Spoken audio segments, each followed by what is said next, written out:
My wife looked me dead in the eye and swore she was alone all weekend. She didn't know I was already holding the hospital bill with my brother's name signed on the emergency contact line. My name is David. I'm 38 years old. I manage supply chains for a living. It's not a glamorous job.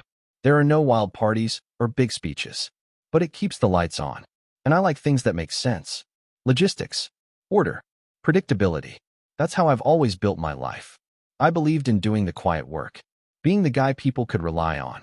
For 7 years, the center of my world was my wife, Sarah. Sarah was the exact opposite of me. She was loud, spontaneous. She brought warmth into my rigid routine. We bought a beautiful house in the suburbs, planted a garden we barely maintained, adopted a rescue dog. It felt like the perfect balance, the steady anchor and the wind in the sails. I trusted her completely. I never once looked over her shoulder. I never asked who was texting her late at night. I assumed she was just talking to her sister. Marriage is either built on absolute trust, or it's nothing at all. I chose to believe we had it all. Last week, I was scheduled to fly to Chicago, a 3-day corporate retreat. It was a mandatory trip I took every October. Sarah helped me pack the night before. She folded my shirts. She even tucked a handwritten note into my suit pocket. Miss you already. Come back to me soon. I kissed her forehead at the door and took a cab to the airport. But the weather had other plans. A massive storm system grounded everything heading west. I sat at the terminal for 4 hours, watching the departure board flash red. Finally, the inevitable email came through. The retreat was postponed. I could have gone to a hotel near the airport, but all I wanted was my own home. I wanted to see my wife's face light up. I didn't text her. I wanted it to be a surprise. I took an Uber back to our neighborhood. It was barely 2 in the afternoon. The streets were empty. The autumn air was crisp and completely still. I walked up our driveway. Sarah's car was parked in its usual spot. Everything looked exactly as I had left it. I slid my key into the lock, turning it as quietly as I could. I stepped into the foyer. The house was silent. I left my suitcase by the coat rack, smiling to myself. But as I turned toward the kitchen, I stopped. There was a pair of shoes on the rug. Men's dress shoes.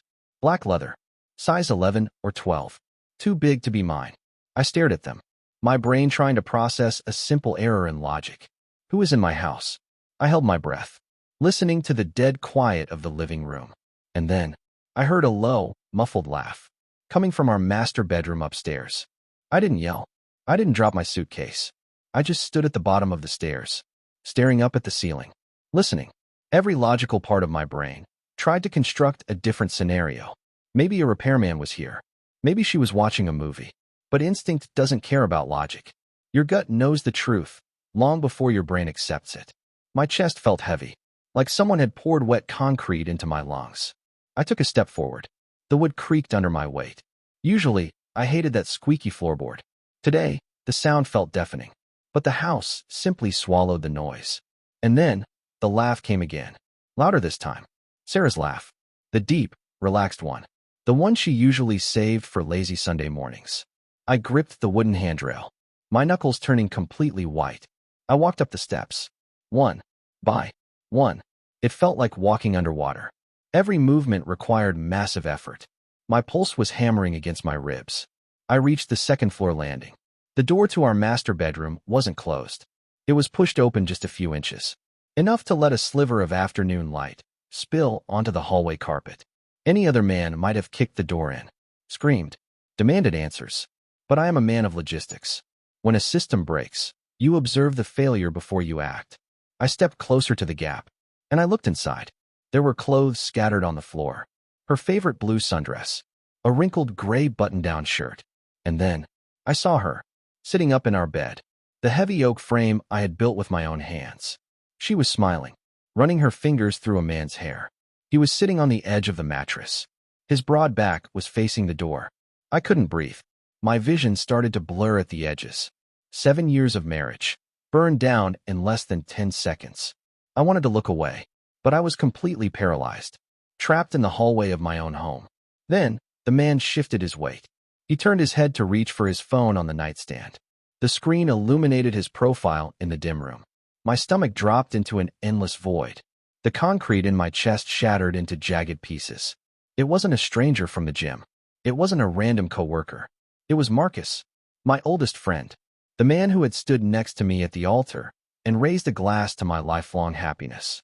I didn't kick the door open. I didn't scream my lungs out. I didn't throw a single punch. Because my mind didn't process anger. It processed a catastrophic system failure. Two load-bearing pillars of my life had just collapsed at the exact same time. I stepped back into the hallway, moving slowly, deliberately. I became a ghost in my own home. I walked backward until I reached the stairs. I stepped right over the squeaky floorboard, not making a single sound. When I reached the bottom floor, I looked at Marcus's shoes on the rug. I felt a violent wave of nausea, but I swallowed it down. I picked up my suitcase by the handle. I walked out the front door, and I locked it behind me, exactly as I had found it. I didn't have my car. I had taken a cab to the airport, so I walked. I walked 2 miles down the suburban sidewalks, dragging the wheels of my luggage over the concrete, the sound echoing in the quiet afternoon. It was the only thing keeping me grounded. I checked into a cheap motel near the highway. I sat on the edge of the lumpy mattress, staring at the blank television screen. For 3 hours, I didn't move. I just let the reality wash over me. Marcus, the guy who helped me pick out Sarah's engagement ring. Sarah, the woman who kissed my forehead this morning. They had orchestrated this. This wasn't a drunken mistake at a late-night party. This was a Tuesday afternoon. In my bed, the numbness slowly began to fade. And underneath it, I didn't find sadness. I found something cold, something sharp and purely logical. If my marriage was a broken system, it was time to cut my losses. It was time to dismantle it completely. Then, the silence of the motel room broke. My phone vibrated on the cheap wooden nightstand. I leaned over and looked at the glowing screen. It was a text from Sarah. Just finished walking the dog. The house feels so empty without you here. I miss you so much. I stared at the glowing letters, feeling the absolute weight of her lie. I took a deep breath, and I started typing my reply. I stared at the blinking cursor, my thumbs hovering over the glowing keyboard. I wanted to type out every curse word I knew. I wanted to ask if Marcus was still in my bed. But anger is a messy strategy. And I don't do messy. I manage logistics. When a route is compromised, you don't crash the truck. You reroute. I deleted the angry paragraph. And I typed 5 simple words. Miss you too. Stuck here. I hit send. Then I turned my phone on airplane mode. I lay back on the cheap motel pillows.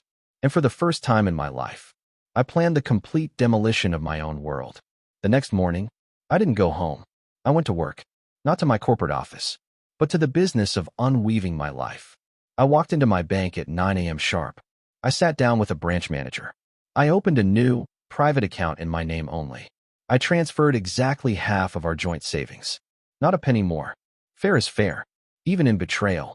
By noon, I was sitting in a lawyer's office. A sharp, gray-haired man who didn't waste time. I handed him the printed bank statements, the deed to our house. He asked if I wanted to hire a private investigator to get photographic proof of the affair. I shook my head. I told him I didn't need a courtroom drama. We lived in a no-fault state. I just wanted the paperwork drawn up, and I wanted it fast. For 2 long days, I lived in that highway motel, eating stale vending machine food, working remotely from my laptop. Every few hours, I turned my phone back on. I kept texting Sarah, playing the role of the bored, traveling husband. Presentations are dragging on. Can't wait to be home. She played her part flawlessly. Hurry back to me, she wrote. The house is too quiet. Every sweet lie she sent made it easier to sign the divorce petition on Wednesday afternoon. Thursday finally arrived. The day I was supposed to return. I took a cab back to my neighborhood, just like I had 2 days prior. I walked up the concrete driveway. The autumn air was just as cold. I unlocked the front door. But this time, I didn't try to be quiet. I let the heavy oak door slam shut behind me. The sound echoed through the entire house. David, Sarah called out from the kitchen. Her voice was bright, full of fake sunshine. I dropped my suitcase by the coat rack. I walked slowly down the hallway. She was standing by the stove, wearing an apron, smiling beautifully as she turned to greet me. But she wasn't alone. Marcus was sitting at the kitchen island, holding a mug of coffee. He stood up the second he saw me, flashing that familiar, easy smile, the one I had trusted since college. Hey man, welcome back, Marcus said. He walked over to give me a handshake. Sarah was just telling me about the trip. I didn't reach out my hand. I didn't smile. I just looked at him. Then I looked at Sarah. Her perfect, welcoming expression slowly began to crack. The silence in the kitchen stretched out. Heavy. Suffocating. David? Sarah asked. Her voice trembled just a little. Is everything okay? I reached into the inner pocket of my coat. I pulled out the thick manila envelope, the one the lawyer had handed me yesterday. I walked over to the kitchen island, and I dropped it onto the granite counter. The heavy slap of paper against stone echoed in the quiet room. I didn't go to Chicago, I said. My voice was perfectly flat. No anger. Just data. Marcus lowered his hand. Sarah took a step back. I came home on Tuesday, I continued. Around 2 in the afternoon. I saw the black shoes by the door. I walked up the stairs, and I saw both of you. In my bed. All the color instantly drained from Sarah's face. She grabbed the edge of the counter, like her legs were about to give out. Marcus stared at the floor, his easy smile completely erased. The silence wasn't a pause anymore. It was a funeral. David, please, Sarah whispered, tears instantly spilling over her cheeks. It was a mistake. It meant nothing. It meant everything, I said quietly, because it was a choice. I pointed to the manila envelope. The joint accounts are already separated. My half is gone. Those are the divorce papers. You have until 8 o'clock tonight to pack. Both of you. Marcus finally looked up. Man, I am so sorry. I didn't. Stop, I interrupted. I didn't raise my voice. But the word hit him like a physical blow. You don't get to speak to me anymore. You don't exist to me anymore. Leave your house keys on the counter. They didn't argue. Guilt is a heavy anchor. It drags you right to the bottom. I went out to the backyard with the dog. I sat on the wooden bench I had built, and I waited. An hour later, I heard the front door close. I walked around to the front of the house. Sarah was loading suitcases into her car. Marcus was standing awkwardly on the sidewalk. They didn't look like passionate lovers anymore. They looked small and pathetic. I watched their cars disappear down the street. I walked back inside. I locked the door behind them. The house was completely silent. The broken pieces were gone. And for the first time in 7 years, the system was finally mine to rebuild.